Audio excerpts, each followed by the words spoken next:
प्रिय साथियों, रामचरितमानस के रचयिता श्री तुलसीदास जी महाकवि के रूप में प्रसिद्ध हैं और तुलसीदास जी का ज्ञान विश्वव्यापी प्रसिद्ध है।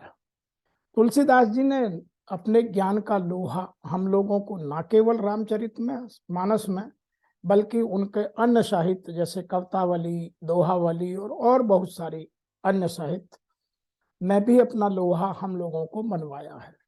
हिंदी साहित्य में एक कविता या एक दोहा बहुत फेमस है कि सार सार सूरा कही तुलसी कही अनूठी, बची कुची कबीरा कही और कही सो झूठी। यह बात बिल्कुल अपने आप में पूर्णतः चरितार्थ है। तुलसीदास जी द्वारा रचित साहित्य उत्कृष्ट और उच्च कोटि का है। हम उन्हें आदर और श्रद्धा से नमन करते हैं। उन्होंने व्यक्तित्व विकास और जीवन के दार्शनिकता का जीवन में परिचय देते हुए उस शैली को आगे बढ़ाया है।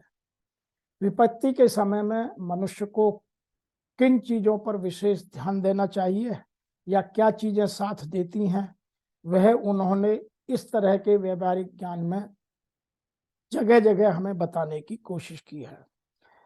यह भी बताने की कोशिश की है कि व्यक्ति का पतन किन कारणों से हो जाता है। महानता में दया, करुणा और प्रेम का क्या महत्व है।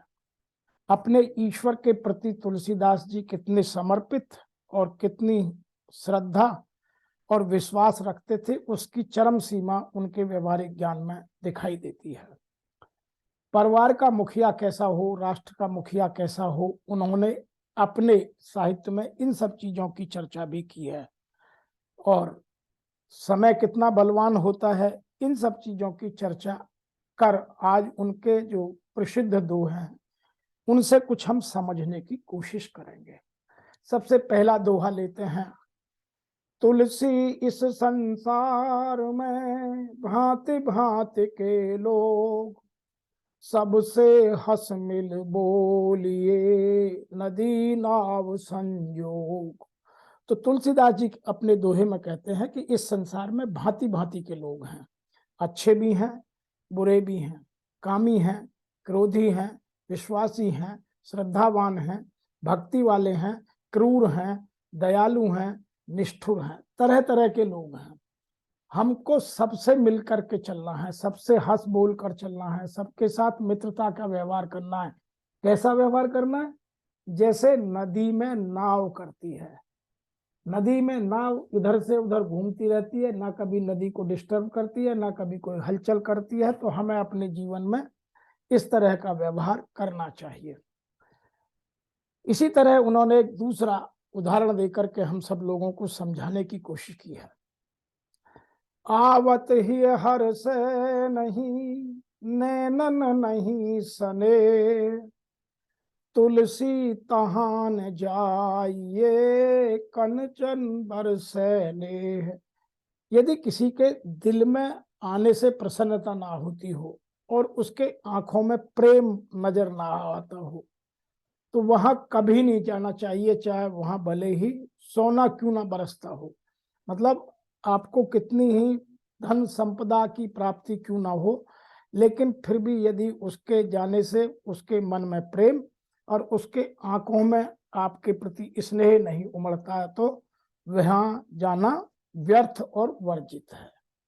तीसरा इसी तरह, तुलसी साथ विपत्ति के, विद्या विनय विवेक, साहस सुकृति सुसत्य व्रत, राम भरोसे एक।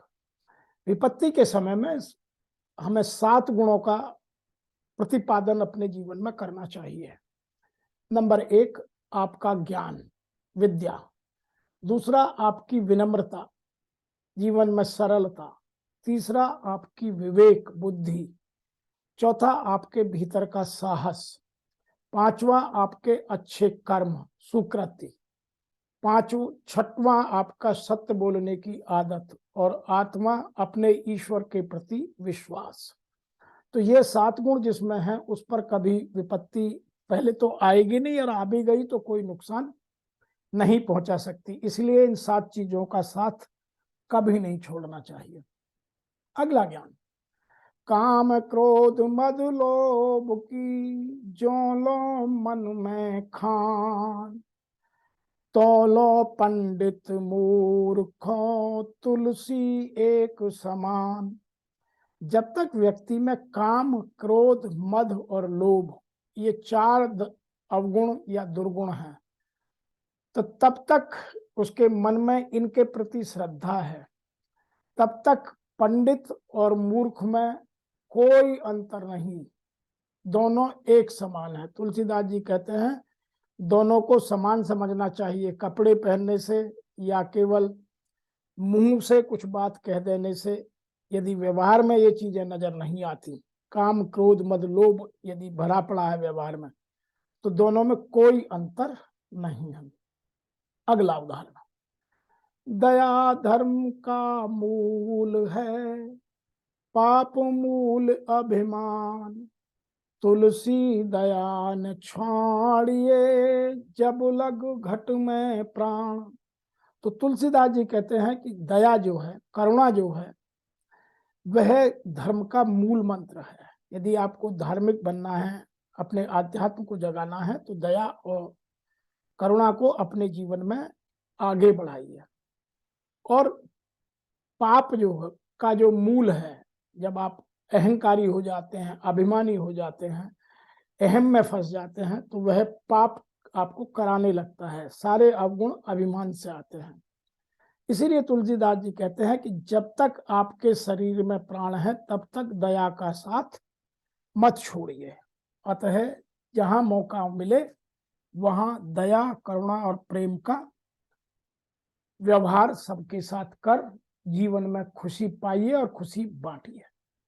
अगला, तुलसी मीठे वचन ते सुख उपजत चहु ओर, वशीकरण एक मंत्र है पर हर वचन कठोर। तुलसीदास जी कहते हैं कि यदि कोई व्यक्ति मीठे वचन बोलता है, मृदुभाषी है, अच्छी भाषा में, अच्छे टोन में, अच्छे तरीके से बात करता है, तो उसके चारों तरफ, वह जहाँ रहता है, जहाँ जाता है, जहाँ आता है, हर तरफ सुख ही सुख उपजता है। और यह एक वशीकरण का मंत्र है। यदि आप कठोर वचनों को तज दें, छोड़ दें, उनका त्याग कर दें, तो आप मीठे वचन बोलेंगे और सब आपका आदर सम्मान करेंगे और सब आपकी बात का सम्मान करेंगे और मानेंगे। तुलसी भरोसे राम के, निर्भय हो के सोए, अनहोनी होनी नहीं, होनी हो सो हो। आज वर्तमान में लोग बहुत स्ट्रेस में हैं, बहुत तनाव में हैं, बहुत फ्रस्ट्रेशन में हैं, बहुत अवसाद में हैं। लेकिन तुलसीदास जी ने हमें व्यवहारिक ज्ञान दिया कि तुलसी राम के भरोसे, आप भगवान पर, अपने ईश्वर पर भरोसा कीजिए और निर्भय होकर के और निष्काम भाव से अपना कर्म कीजिए। क्योंकि जो नहीं होना है वो हो नहीं सकता, और जिसको होना है, जो प्रभु ने करना है, उसको हम रोक नहीं सकते। वह हमें मन से, वचन से, कर्म से उस तरफ ही मोड़ देता है। इसीलिए प्रभु के प्रति अपार श्रद्धा होना आवश्यक है, तभी हम निष्काम कर्म करने में सफल हो सकते हैं। अगला जो उदाहरण है, अगला जो उनका दोहा है, बहुत मस्त है। आज के जमाने के हिसाब से आज ऐसा समाज में माना जाता है जो ज्यादा बोलता है वही ज्ञानी है। चाहे आप राजनीति में ले लीजिए, जो झूठा या मिथ्या वचन करते हैं वो लोग सफलता पा रहे हैं।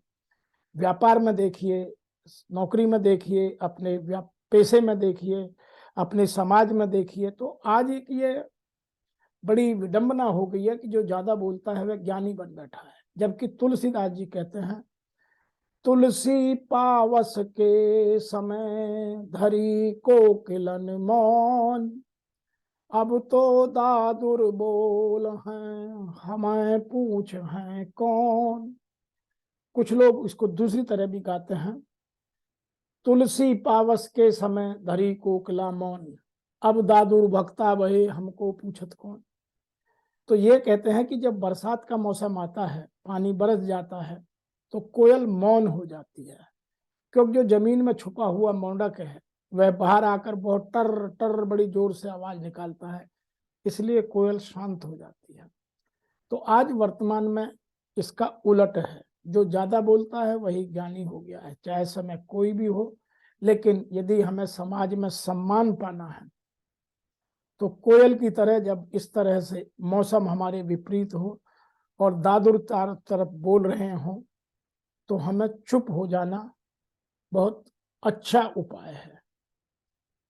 और आज का अंतिम जो हम बात कर रहे हैं, जो परिवार का मुखिया कैसा हो, राष्ट्र का राष्ट्राध्यक्ष कैसा हो, उसके बारे में बाबा तुलसीदास जी ने अपने समय में तब लिखा था, मुखिया मुख सोचाइए, खान पान कहूँ एक, पालई पोसई सकल अंग, तुलसी सहित विवेक। परिवार का मुखिया ऐसा होना चाहिए जैसे हमारा मुख होता है, मुंह होता है, क्योंकि मुंह केवल खाता है लेकिन पूरे शरीर का, चाहे वो हाथ हैं, पैर हैं, शरीर का कोई और अंग है, सबका पालन पोषण वही करता है और पूर्णतः विवेक से करता है। किस अंग को कितना कब कितना चाहिए वह स्वयं पहुंचाता है। तो हमारे घर के मुखिया को भी और हमारे राष्ट्र के राष्ट्राध्यक्ष को भी या राष्ट्र के जो भी सबसे बड़ा पोजीशन है उनको भी इस तरह का होना चाहिए। तो तुलसीदास जी का व्यवहारिक ज्ञान बहुत अनूठा है। एक बात उन्होंने और भी हमें समझाने के लिए कही है, सहज सुहृदय गुरु स्वामी, सिख जो न करें सिरमान, सो पछताए अघाय उर, अवस होए हितहान। जो व्यक्ति सहज सुहृदय गुरु स्वामी की सीख को सर के नमन करके या स्वीकार करके नहीं मानता है, वह बाद में पछताता है और उसको हानि अवश्य होती है। इसलिए हमें इन चारों की बात अवश्य माननी चाहिए। एक तो वह जो सहज व्यक्ति हो, सरल व्यक्ति हो, दूसरा जो सुहृदय हो, जो सबकी भलाई सोचता हो, तीसरा गुरु, और चौथा स्वामी की सीख। इन चारों व्यक्ति की सीख हमें सर झुकाकर नमन करके श्रद्धा सहित माननी चाहिए, नहीं तो नुकसान अवश्य होता है। और आज का जो सबसे प्रमुख जो समय की बात करते हैं वह है, तुलसी नर का क्या बड़ा, समय बड़ा बलवान, भीला लूटी गोपियां, वही अर्जुन वही बाण। तुलसीदास जी ने यहाँ यह महाभारत के महाधनुर्धर अर्जुन का उदाहरण देकर समझाने की बात की है कि जिसने महाभारत को जीता, उसी से भीलों ने, जब वो द्वारका से वापस अपने हस्तिनापुर आ रहे थे या इंद्रप्रस्थ आ रहे थे, तो जो मध्य प्रदेश और गुजरात के बॉर्डर पर भील जाति के लोग रहते हैं, उन्होंने गोपियों को उनसे लूट लिया था।